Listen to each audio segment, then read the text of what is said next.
How am I just finding out now that there's going to be an Olympics next year where the athletes are allowed to take performance-enhancing drugs? It's called the Enhanced Games, and while it's got nothing to do with the Olympics organization, in fact, I don't think they like this idea at all, they promise to have all of the same events, including freaking combat sports, while the athletes can pump, juice, and dope however they see fit. The founder, Aaron D'Souza, says that they want to break every world record there is, and claim that these games will fundamentally change the trajectory of not just sports, but humanity as a whole. However, not everyone's on board with the idea. The head of the US anti-doping agency called it a dangerous clown show. Two-time Olympic champion Kieran Perkins said it was borderline criminal and that someone would die if it was allowed to go ahead. Now, in response to the criticism, the games actually believe that sport could be safer without drug testing, saying that because athletes would be able to openly seek performance-enhancing drugs, they wouldn't have to buy them from shady illicit sources, and that medical advice and monitoring will be on hand at all times to pick up any danger signs in the athlete's systems. But that's not even the part that I found the most interesting, because they also claim that most Olympians don't get paid a salary and are driven into debt. I started driving for DoorDash. I worked at Panera, a bank. The financial strain is huge. Highlighting that the tennis players who lose the first round of Wimbledon take home double the amount of prize money that a gold medal winning US Olympian would receive. They say that any athlete who decides to compete in the Enhanced Games will receive a base salary and compete for prize winnings which will be larger than any other comparable event in history. So the question is this a dangerous idea that undermines all other sports, or a genius idea that disrupts a system that needs to be changed? This is what happened to this fiancé that went missing 6 days before her wedding day. On September 8th, 2009, 24-year-old Annie Lay vanished while attending Yale, where she studied pharmacology. Not only was Annie completing graduate school, but she was also working at Yale's Animal Research Center. On this night, Annie's roommate became extremely worried when she failed to come home. Her roommate immediately reported Annie missing, and when police took a look at the surveillance footage, Annie was seen entering the Animal Research building at around 10 a.m., but was never seen leaving. When police entered the lab that Annie was in, they found her personal items, but she was nowhere to be found. At first, investigators believed that Annie got cold feet and ran away because her wedding was in a couple of days. But when investigators discovered that 24-year-old lab technician Raymond Clark was the only person who had access to Annie's lab room that day, they started to take a closer look at him. Investigators began looking into all the data from everyone's access cards, and they discovered that not only did Annie not leave the building that day, but she also entered room G13 and she never left that room either. But that's not all. They also noticed that Raymond used his access card 55 times that day to go in and out of the labs. Bloodstains, Raymond's DNA, and a piece of clothing that Annie wore on that day were also found in the lab room. And a few days after Annie's disappearance, the building began to smell like human decomposition. Cadaver dogs led investigators into a restroom in front of the lab room, and Annie's body was found behind a toilet inside a panel. And get this, Annie's body was found on the same day that she was supposed to get married. It's believed that Raymond took Annie's life because he wanted to be with her and because her wedding was coming up. Raymond was sentenced to 44 years in prison without the possibility of parole. This daycare owner shot her husband after she found out what he did to the children. Terry Weems and James Weems Jr. both own this daycare center called Kids Castle. James was a retired police officer, but at the daycare he worked as a bus driver for 2 years. A police officer confronted Shantiri and they told her that her husband was under investigation for SAing a child and that during the time the daycare would be shut down. Shantiri talked to James and asked him about the whole situation, and he said he had done nothing, and at the time she did believe him. A mother of a child from the daycare ends up talking to Shantiri, and she tells her that James is responsible, and she could just tell by the look on the mom's face that she was not lying. Once Shantiri hears this, she feels like her world is falling apart. She is truly heartbroken. That's when she realizes that she has to take matters into her own hands. Shantiri and James were staying at a hotel room in Washington, D.C. when she decided that she was going to confront him about the allegations. The two end up getting in an argument, and that's when Shantiri shoots James in the neck and the thigh. Shantiri states that she wanted to paralyze James because she was just so angry. Shantiri pled guilty to aggravated assault and was sentenced to 4 years in prison. As for James, he faces over 30 counts of child SA charges.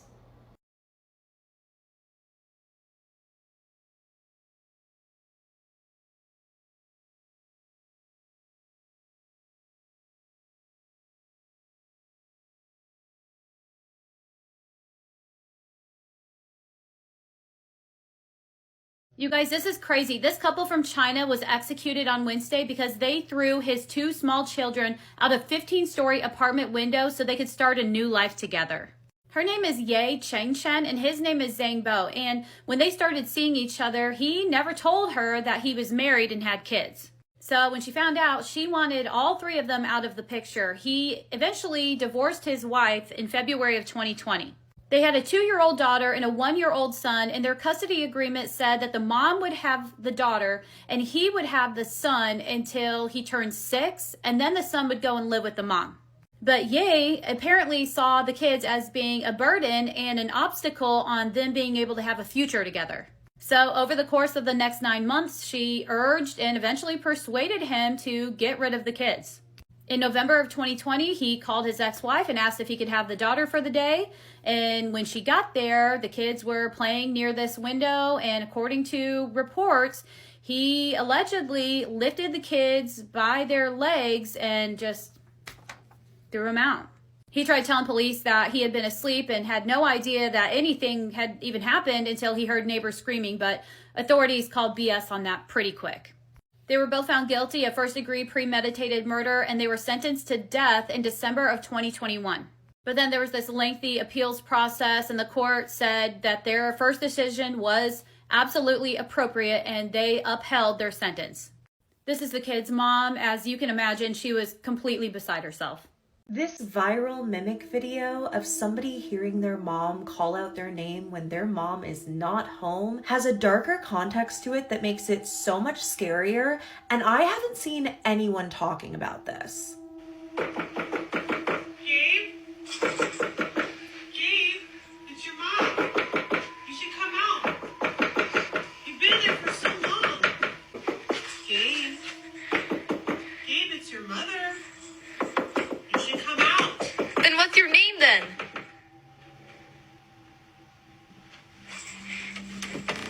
The video was posted in 2023 by TikTok users stuck in a fake reality. And after this experience, whatever this thing was apparently came back. This time using a different but equally familiar voice. Gabe, come out. Watch some scary movies. Got some Scream ready to go. What are you doing in there, dude? It's been almost a month.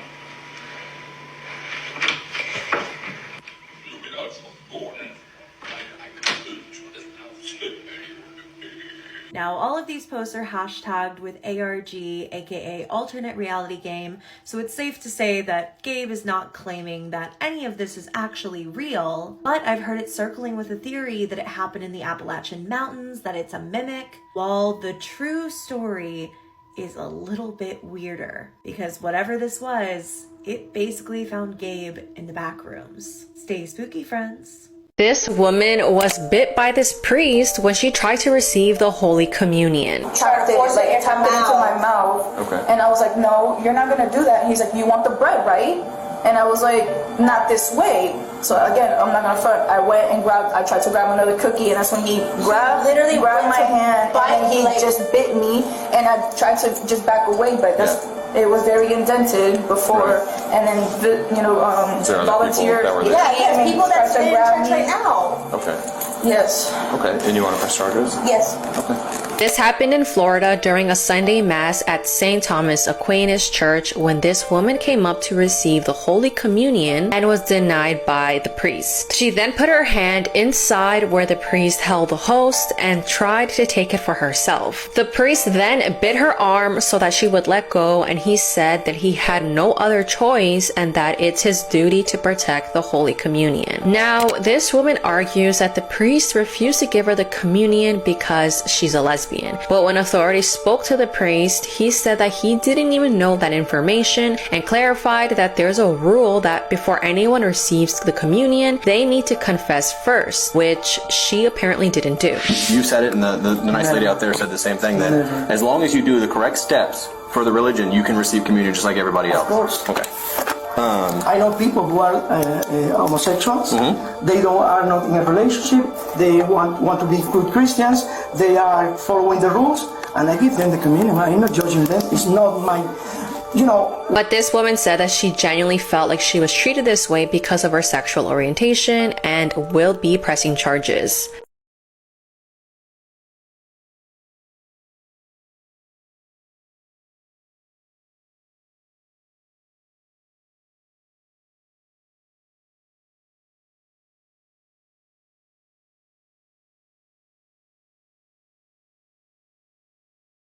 These are videos you can never watch at night. We all know how there's some videos where you just can't watch them at night because they're that scary. Well, in this series, I'll be showing you all of those videos. So, be ready to get terrified. Who are you? Please let me in. Huh? Please help me. What? What's wrong with you? Did what? It took my daughter. Well, I know I'm not sleeping after watching that video. This video has been going viral recently and nobody knows the origins of it. It shows what appears to be a ghostly woman standing outside of some man's window at night. And she says something took her daughter and did this to her. But nobody knows what that is. The man who uploaded the video hasn't updated anybody on if he's seen her again, or if he's okay, leaving people to worry about him. But I can't imagine looking out my window at night and seeing this. This video is terrifying, especially if you have children, so please be warned before watching. On the 19th of April, a group of school children were out playing in broad daylight. They were students of Black Forest Hills Elementary School in Colorado. At around 2:20 p.m. on the day in question, one of the 5th graders' lives would be changed forever. CCTV captured an absolutely horrifying experience. 33-year-old offender Solomon Gallagher chased and attempted to kidnap one of the small children. Luckily, he tripped over a blanket as he tried to pursue the little boy. He continued to lunge at the small child as the kid screamed stranger danger to alert teachers. Now, initially, Solomon did manage to flee the area and escape for a short while. The child, though, managed to give staff a description of the man. The teachers sent out an email alerting the parents to the danger, and one of the parents actually spotted him in a local Walgreens about a mile away. They reported this to police, and police turned up and arrested him. The little boy's mum said he was so traumatized he hadn't slept in 3 days. She says that it was thanks to the quick thinking of the other students who screamed and alerted the teachers that his life was saved. Several parents state that their children reported back to them that the teachers at the time of the incident were just stood on their phones. Solomon is being held in jail and is charged with child abuse and attempted kidnapping. Solomon actually already has an extensive criminal history and has been convicted of SA previously, but for some reason was roaming free.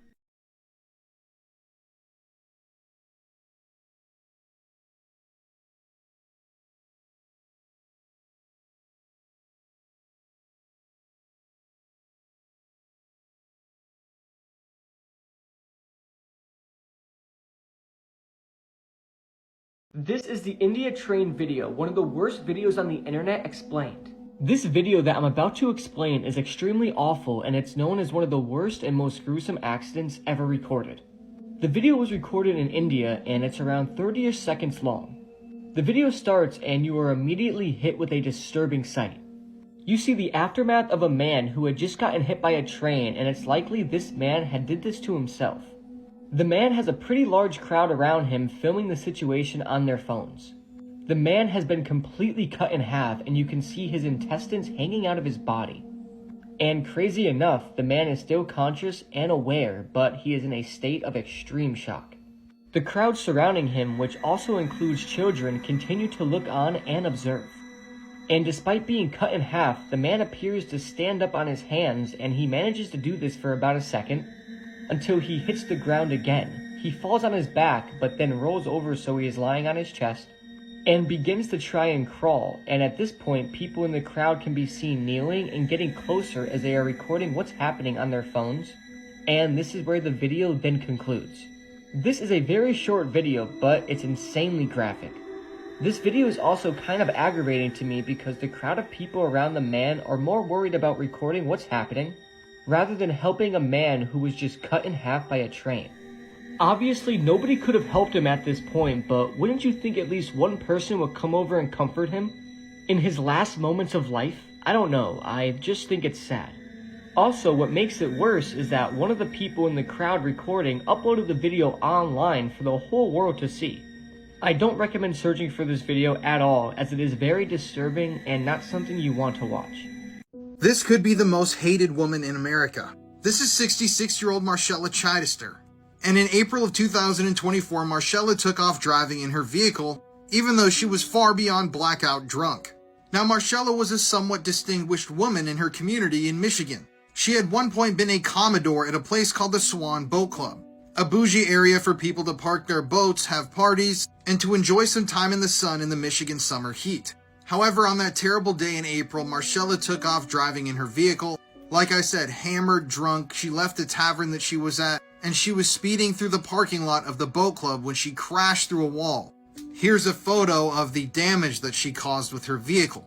And sadly, on the other side of that wall, a children's birthday party was being held. And unfortunately, after striking that wall and crashing into the building at a high speed, 2 children would be killed. Those kids were 8-year-old Lena Phillips and her 4-year-old brother, Zane Phillips. Both of these 2 innocent angels were pronounced dead at the scene. In addition, a 14-year-old male and 18-year-old female were both seriously injured, all because of Marcella's selfish actions. Marcella's eventual arraignment was absolutely heartbreaking and filled with so many tears from everybody that was there. Truly, the videos and photos of this event are some of the most heartbreaking I think I've ever seen. And as someone that has struggled with alcoholism in my past and kind of beaten it to a degree, stories like this really hit home for me. There's nothing more selfish in this life than getting behind the wheel of a vehicle when you're blackout drunk. It is crazy to me. And it's because of this one woman's selfish actions that there are 2 less children in the world today. And I really hope that she is persecuted to the fullest extent of the law. If you want to hear more true crime stories, listen to the podcast Murder in America that I co-host with my wife Courtney. It's available now on all streaming platforms.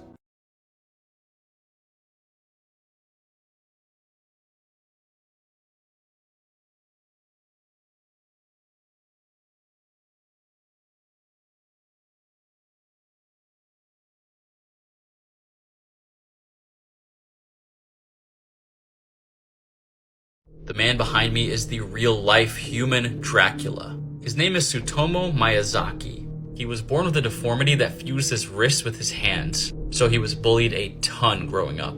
Then one day, later on in adulthood in 1988, something snapped in him. He started abducting little children, specifically little girls, and engaging in necrophilia. He would strangle his victims to death and then engage with their corpse. He would even go as far as removing some of their body parts like their hands and feet and even their teeth. One way that made him also very similar to Jeffrey Dahmer, he would pose these bodies in different ways and photograph them.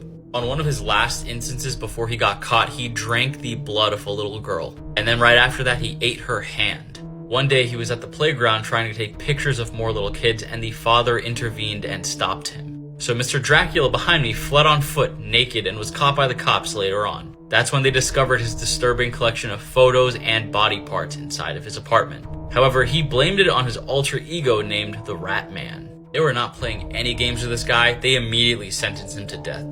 The government hung him on June 17th of 2008. Let me know what you guys think about the Ratman or Dracula in the comment section below. And as always, these videos are for informational purposes only. This is John List, and in 1971, he murdered his entire immediate family before escaping and starting a completely new life that he lived for more than 17 years before he was eventually caught. This is a wild story. I covered it on the latest episode of my podcast, but here's an overview. In 1951, John List married Helen Taylor, and together they had 3 children, Patricia, John Frederick, and Frederick. List had served in the Army and was an accountant with a successful career working as a comptroller for a bank in Jersey City, New Jersey. The family lived in a 19-room mansion in Westfield, New Jersey called Breeze Knoll, and the 5 of them, along with John's mother Alma, who was also living with them, were swimming in space there. The family seemed to have a happy life here. It seemed like John was successful, and they weren't super social, but everything seemed fine. The kids were popular and hardworking, and nobody knew anything bad about the family. Behind closed doors, things were not as they seemed. Helen was an alcoholic and was extremely ill from contracting syphilis from her first husband. And John List had lost his job at the bank. But instead of telling his family, he basically went to work every day pretending that he was going to his job and coming home after work hours. And he started skimming money off of his mother's bank account to help pay the mortgage. But then on November 9th, 1971, John List would do the unthinkable. That morning, he dropped the kids off at school and returned home. And when he got home, he took out one of his guns, approached his wife of almost 20 years, and shot her in the back of the head. He then went up to the attic apartment where his 84-year-old mother lived and shot her as well. When 16-year-old Patricia and 13-year-old Frederick arrived home from school, List attacked them from behind, shooting them each in the back of the head. List then made himself some lunch. He went into the bank and closed both him and his mother's accounts, and then he went to Westfield High School where he watched his middle son, John Frederick, play a soccer game. After the game, he drove 15-year-old John Frederick home. And when they got home, he attacked. John Frederick tried to fight back, but unfortunately he ended up succumbing to multiple gunshot wounds. List then placed the bodies of Helen, Patricia, John Frederick, and Frederick on top of sleeping bags in the mansion's ballroom. He left Alma up in the attic apartment because she was too heavy to drag down. He then wrote a letter to his pastor confessing what he had done, and he wrote letters to the kids' school saying that they would be gone visiting a sick relative for a few weeks so nobody would suspect them missing. Then he walked around the house and removed every single photo of himself from all of the photo albums. Finally, he started piping religious music throughout the home, and then he left. By the time the bodies were discovered a month later, John List was long gone. And while he was the immediate main suspect in the murders, police didn't have a lot to go on, and they were unable to circulate a recent photo of him because he had removed every single photo of himself from inside the house. The family's car was found at JFK Airport, but John List went undetected for almost 18 years. Go to part 2.